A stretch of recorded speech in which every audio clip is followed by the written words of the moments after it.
Shalom, Rabbanit, Hamutal. So what's the weirdest question you got ever since you donated a kidney? So I donated my kidney a year ago. It's very popular in Israel. I don't know. Yeah, it's a thing. It's a thing. It's a long story, but people actually ask me, what am I going to do when I'll come back, Be'ezrat Hashem, on Tchiyat HaMetim?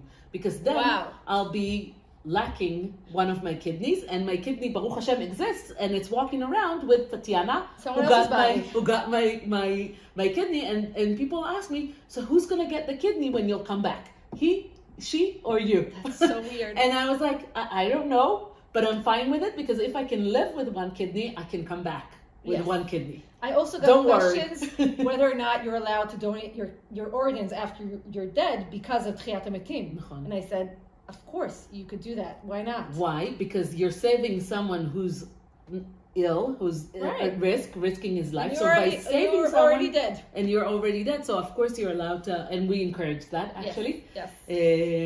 Yeah, but that's a very complicated halachic questions.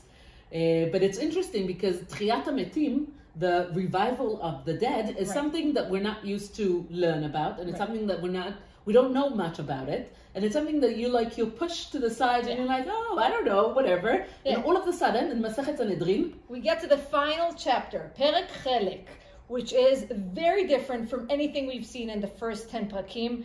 It's not halachic in the sense of debates, how do you kill a person, and what did he do to deserve it, and how you build the Beit Din, and witnesses. Everything we spoke about is pushed aside, and now we're speaking about ideas. Who's going to get to Tchiyat HaMetim? Who's going to get to Olam Haba? What does that mean? Basically, we're talking about the future. Yeah. We're not talking about the present. We're talking about La'atid Lavo, some things that will happen one day when HaKadosh Baruch Hu decides. So it's already putting us in a different situation. And the name of the chapter, Perek Chelek, is because of the first Mishnah. Right, so the Mishnah starts, Kol Yisrael yesh lahem chelek la'olam haba.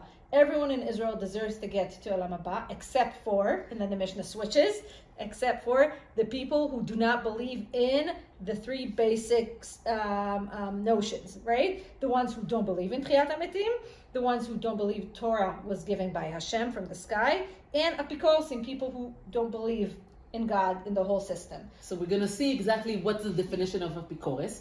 We're going to see exactly what's the definition of Torah min hashamayim. What do we need to believe when we want to believe that HaKadosh Baruch Hu gave Torah from the heaven?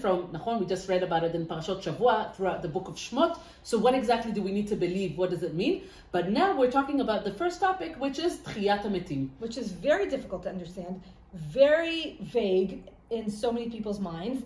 And the Mefarshim have to deal with this because it's a whole chapter in the Gemara. But we don't have a lot of Tosfot, right? Right, because I always tell my students, when you don't see the Tosfot, you know it's a special kind of Gemara. It's more ideas-based or Midrashim. And this parak, I think, besides the first page, doesn't have Tosfot. Doesn't have Tosfot. It does have Rashi, because Rashi just interprets it and explains that to us, what exactly the Gemara is talking about. But it's not a lot of halacha. So Tchiyat HaMetim, it's a question that we have a lot of Mefarshim, a lot of Rishonim, a lot of the important rabbis, the first generations of the rabbis, trying to understand what exactly the Tchiyat HaMetim, what does it mean? So the question will be around two main topics. And the first topic would be the body. Physical, what are the limits and what are the borders of our physical body? Would we come back in the same form? Is it nefesh or guf? Is it the mind or the body? We don't actually know. And when will it happen? How will it happen? Who it will happen to? Is it only for the righteous, or would the wicked come back as well? And there are opinions in the Rishonim that are saying, first opinion would say everyone will come back, and the second opinion will say no, only the righteous people will come back. Right. But both of those questions and all of those questions are actually coming from the basic question is, what is the purpose of Tchiyat HaMetim? Yeah. If HaKadosh Baruch Hu already decided on all of those people that they are dead, so why to bring them back? What is the purpose of Tchiyat HaMetim? And if you understand the purpose of Tchiyat HaMetim, you can defer from that to say, is everyone going to come back, or only the righteous people will come back? And in what form? And in what form will they come back? Well, you need your kidney. No, I won't need my kidney. You'll be fine. I'm good with one. Yeah. So all of these questions are dealing with the body and the physical body. The second type of questions that the Rishonim are dealing with will be about the nature.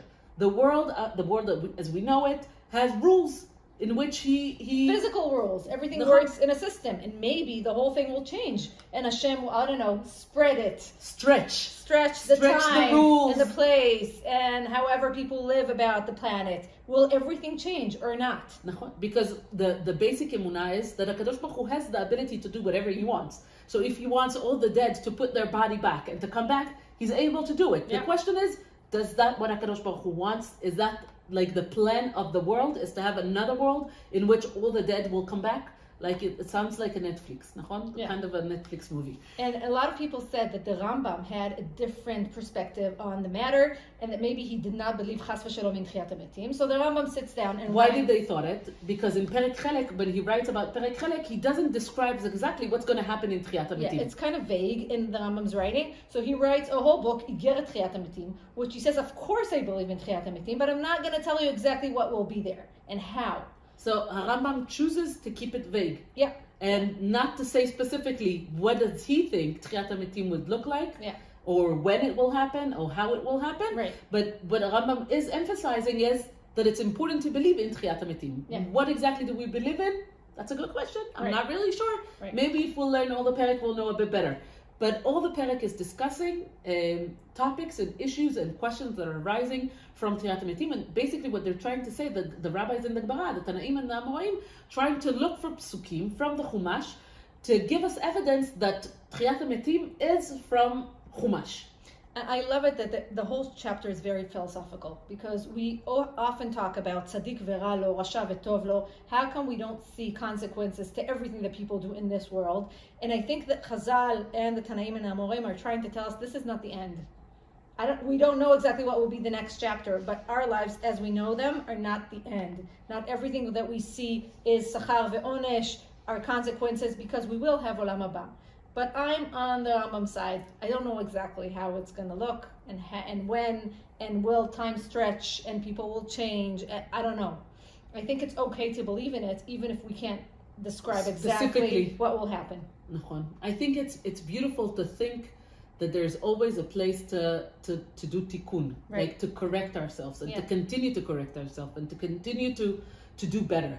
Because even if you were killed in one of the 4th midot of Beit Din, in hereg, skilas, hereg v'chenek, skilas refa, hereg v'chenek, even if Beit Din decided that you need to die because you've done something horrible and you deserve death, this chapter comes at the end of Masechet Sanhedrin to tell us, okay, you're going to get killed, but you still have the option to correct yourself. You still have the option to do kapara. You still have the option to do better. Next round. And I think there's something very comforting about Kol Yisrael yesh lahem chelek la'olam haba. Whatever you did, there's always tikkun. As שנזכה בעזרת השם to have a lot of בשורות טובות for all of Am Yisrael. And last chapter, we're almost done. Keep going.